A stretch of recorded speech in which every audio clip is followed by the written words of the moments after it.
4 ditë pasi gjykata kushtetuese pezulloi vendimin e GKKO dhe riktheu në detyrë zëvendës kryeministren dhe ministren e infrastrukturës Belinda Balluku, SPAK vjet në lëvizje dhe i kërkon kuvendit autorizim për arestimin e Belinda Ballukut. Për të vendosur Balluku në mas aresti me burg ose arest shtëpie, do duhet që kuvendi të miratojë heqjen e imunitetit të deputetit, kërkesë që tashmë është depozituar në parlament. SPAK informon kuvendin se Balluku po hetohet në total për 8 procedura prokurorimi, për të cilat akuzohet për shkelje të barazisë në tender, pasi dyshohet se ministrja në bashkëpunim me vartësit kanë paracaktuar fituesit. Numri 2 i qeverisë është marrë pandehur për shkeljet me tenderi 190 milion euro të tunelit të Llogaras. Ndërkohë, në hetim është vënë për të 7 lotët e Unazës së Madhe, një projekt për të cilin janë prokuroruar 45.9 miliard lek, ose 450 milion euro.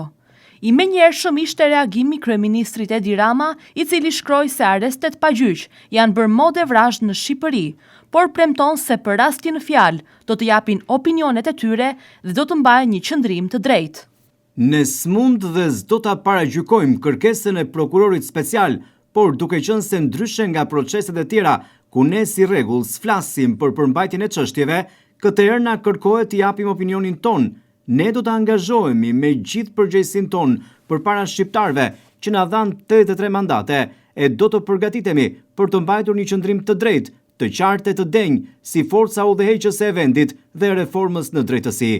Kërkesa e SPAK sipas rregullores së kuvendit duhet i vendoset menjëherë në dispozicion 10 anëtarëve të Këshillit të Mandateve. Ky këshill nuk voton, por brenda 2 javëve përgatit një raport në të cilin rekomandon rrëzimin ose miratimin e dhënies autorizimit për caktimin e masës së sigurimit të arestit me burg ose në shtëpi për Belinda Ballukun, siç kërkon SPAK, dhe mëtej përcillet kuvendit për votim të hapur në seancë plenare. Nëse kuvendi nuk merr vendim për dhënien ose mosdhënien e autorizimit për caktimin e masës së sigurimit të arestit në burg ose në shtëpi, brenda 3 muajve nga data e paraqitjes së kërkesës përkatëse, atëherë kërkesa konsiderohet e rrëzuar nga kuvendi.